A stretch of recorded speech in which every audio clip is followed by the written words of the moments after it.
Okay, welcome back. Hope I didn't lose you on the first one. We're going to keep going. And these are some questions I want you to think about. Ask yourself these questions. In all honesty, ask yourself these questions. I did a simple search, forbidden fruit. Now, you go through these pictures, and why is there a sexual undertone to, I don't know, 50%, 40% of these pictures? You know, you have it in different areas, different ways. Um, the tattoo, you have different things. Um, here, uh, beautiful woman reaching for this fruit. Here, um, why? Why is that? Okay, why is that coming up in the search? Okay, there's a reason for that. Um, Another thing I want you to think about is why to Eve were sorrows increased at childbirth? Okay? Why was God's punishment sorrows during uh, both at conception and during childbirth? Why did they sew fig leaves and realize that they were naked? These are the things you need to ask yourself. Why are all these things um, sexual or we'll say sexual in nature? Okay? Um, that's what Just think about that. Just like we did the search for woman hates snake, and it doesn't come up with really any woman that hates a snake. It's the opposite of what we searched for. Okay, so those are the things I just want you to keep in the back of your mind. Okay? Okay. After I got saved about 3 years ago, one of the first movies me and a friend watched, and he got saved kind of with me, was this movie called Immortals. And we were just absolutely shocked at all the uh, judgment undertones that were in this movie, and we just couldn't get over everything that was in it, and still find stuff in it. Um, I mean, he's got a thing that he calls a beast. Um, I mean, it goes on and on and on. But one thing that I always just there's a scene, and I didn't pull it up. I can't really find a good link, but there's a scene where this trader comes to King Hyperion here, and he wants to serve him. And this is what King Hyperion says. He goes, "A man's seed could be his most brutal weapon for generations. Your people will stare into the eyes of their sons, and they will see my likeness. I will be remembered in every glance, every smile, every tear that is shed for eternity. But before your baptism, understand that you are not drawn here to my flame on instinct." Like I said, he's a traitor. So you ran here because you're a coward. The world doesn't need any more cowards. So he ends up smashing him basically with this mallet in the groin. But can you see Satan saying this? This is what I want you to think about. Can you see Satan saying this? "A man's seed could be his most brutal weapon for generations. Your people will stare into the eyes of their sons, and they shall see my likeness. I will be remembered in every glance." Satan says, "I will be like the Most High." Is that right? Every smile, every tear that is shed for eternity. All right, this is just a guy here. This is just a simple man. But I think, we know that the spirit realms are in these movies, and I think this is a very, very, very good uh, um, script here for what Satan would have said. All right, in the garden eventually, and then he goes on. He goes. He goes. So I should do this great favor, and he goes, "I will mark you as one of us." Okay, so you got a little mark there undertone as well. So where do seeds come from? Okay, seeds are within the fruit. Okay, seeds are within the fruit. Seeds are contained within the fruit. Okay, keep that in mind as well. Keep that in the back of your mind. We're going to do a little look at what seeds are and fruits are in the Bible. Okay, most of us are familiar with Genesis 6. If not, if I got some new people here, Genesis 6 says what it says. And, I just encourage you to go on your own and do the word study on this. I'm not going to get too into it because so many people have covered this. But anyway, it says, and it came to pass when men began to multiply in the face of the earth. All right, remember God said, "Go forth and be fruitful and replenish the earth." And daughters were born unto them, that the sons of God saw the daughters of men, that they were fair, and took them for wives, and all that they chose. Sons of God, Beni Ha Elohim. All right, these are direct creations of God, angels.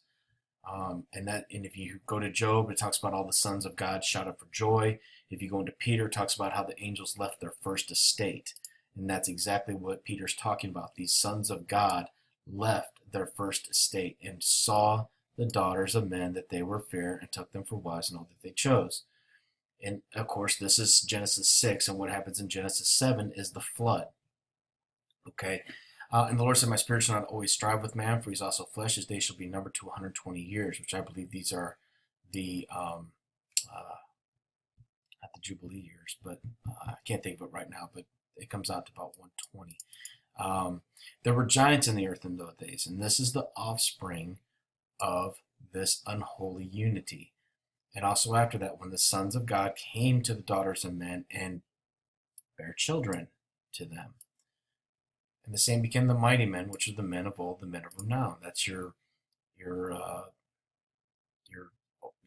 you go into the Greek mythology, and Goliath, King Og of Bashan, all of whom are spoken about in the Bible. God saw the wickedness of man was great in the earth, and that every imagination of the thoughts of his heart was only evil continually. Okay, and to repent of the Lord that he made. So you're talking about an unholy unity. And obviously the book of Enoch, most of us know, goes into this deeper even. So anyway, we want to look at that. Okay, I apologize a little bit. Some of the stuff I did on another computer, so it's not as highlighted as I'd wanted it to be. But hopefully you can focus in right here. This is Genesis 1:10, all right? And actually 1:11. And God said, "Let the earth bring forth grass, the herb yielding seed, and the fruit tree yielding fruit after his kind, whose seed is in itself upon the earth." And it was so. Okay? And the earth brought forth grass and herb yielding seed after his kind, and the tree yielding fruit, whose seed was in itself after his kind. And God saw that it was good. All right? This is what God is. God is of order. Okay? You might see a lot of things about we'll get into that in a minute. So anyway, this is what I want. This is the flavor of creation right here. God is making order. Everything is after its kind. Its seed within itself is after his kind. Everything is good. Okay? Let's see here. The third day. Pause it here. Okay, here's another good example. "And God created the whales and every living creature that moveth, which the waters brought forth abundantly after their kind." Why is he emphasizing this so much? Okay, why is he emphasizing this "their kind" so much? "Every winged fowl after his kind. God saw it was good. Be fruitful and multiply, and fill the waters and the seas. Multiply in the earth." Fifth day. Bring forth, let the earth bring forth the living creature after his kind. Cattle. I apologize, guys. There we go. After his kind. God saw that it was good. Let's make man in our image, after our likeness. Let him have dominion on the earth, fowls in the air, creeping thing that creepeth. God created man in his own image. In the image of God, he created him, male, female. Bless them, have dominion over the fish in the sea, every living thing. Okay, "I've given you every herb bearing seed, which is upon the face of all the earth, every tree in which is the tree of yielding seed, so that to you it shall be for meat. To every beast of the earth, every fowl of the air, given you."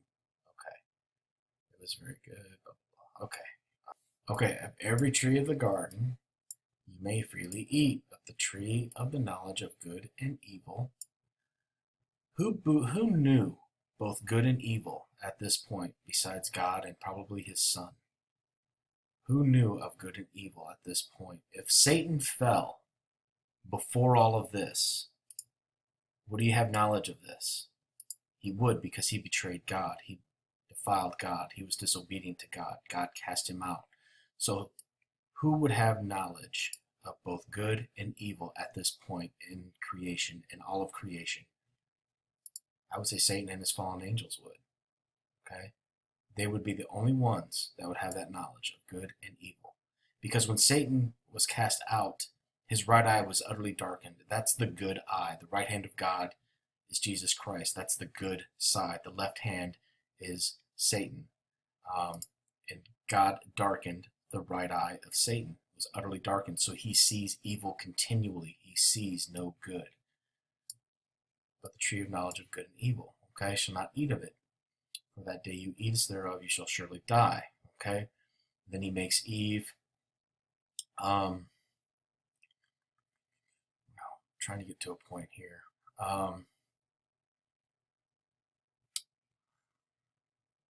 Genesis 2:23. And one flesh. Okay. So that one flesh is pretty interesting too. Because Eve sinned first, correct? And then she took it to Adam. And then, of course, Adam did eat and also sinned. But you see how that's one flesh, how they acted in unity. So just something to think about in the back of your mind. Okay. I'm trying to get to something here, guys.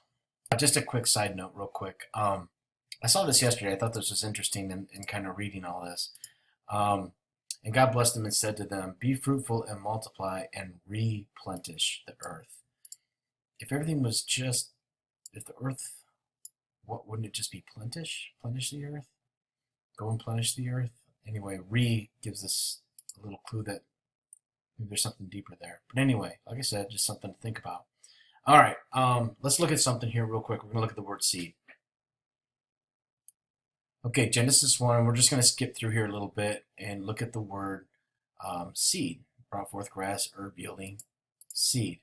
And if you go over here, it comes from 22:32. Seed, figuratively, fruit, plant, sowing time, prosperity. Carnally, child, fruitful, seed, sowing time. Okay? And that's consistent throughout here. Plant, fructify, bear, conceive. Seed, set forth, to sow, to yield. Now, what's interesting is if you go to Daniel 2:23, it talks about they will mingle with themselves with the seed of men. And it's a different word. Let's take a look.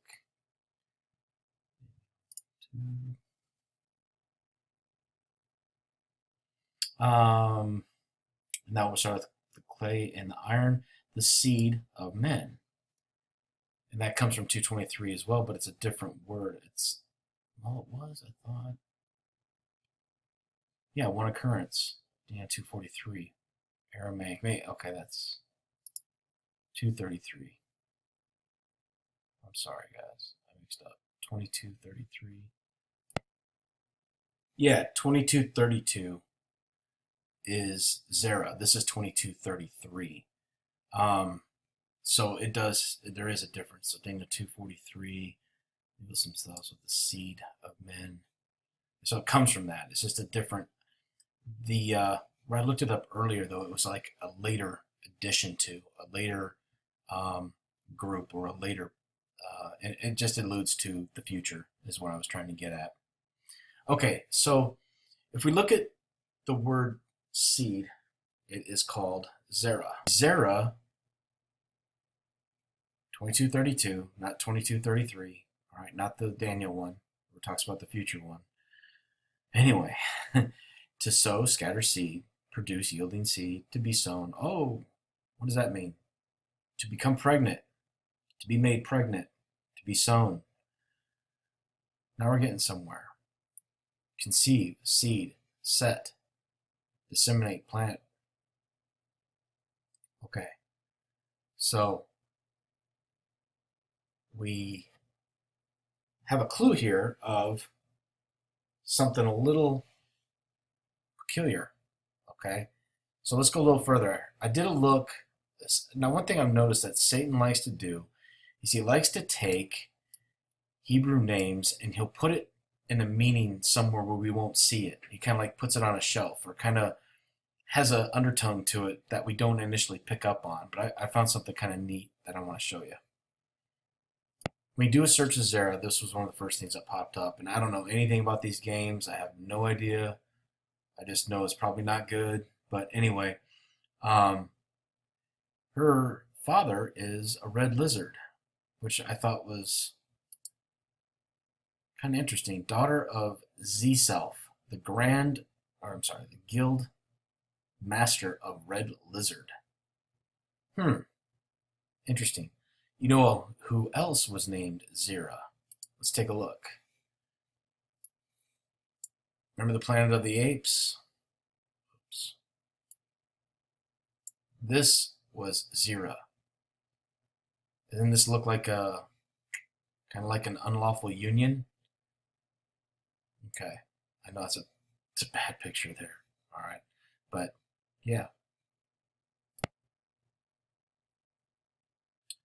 Okay, so just in closing, um, we know that God is a God of order. Everything was after its kind. We know fruit and seed. We know seeds come from fruit. We know that seed in the Bible is zera, and it also has another meaning to conceive or bear or it was conception, I believe.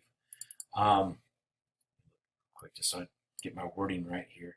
To sow, scatter, to become pregnant, to be made pregnant. Okay, so I think hopefully you're getting where I'm coming from and are anxious to see, the tree and everything else that goes along. Zera, the planet of the apes, the unlawful union. Genesis 6, the unlawful union is what we're getting at.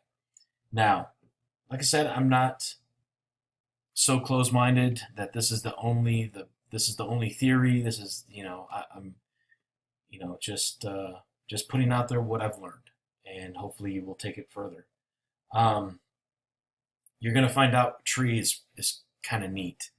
It has a really neat backstory with the word tree, and also be fruitful. Okay, all right, guys, take care. God bless. Hope you enjoyed.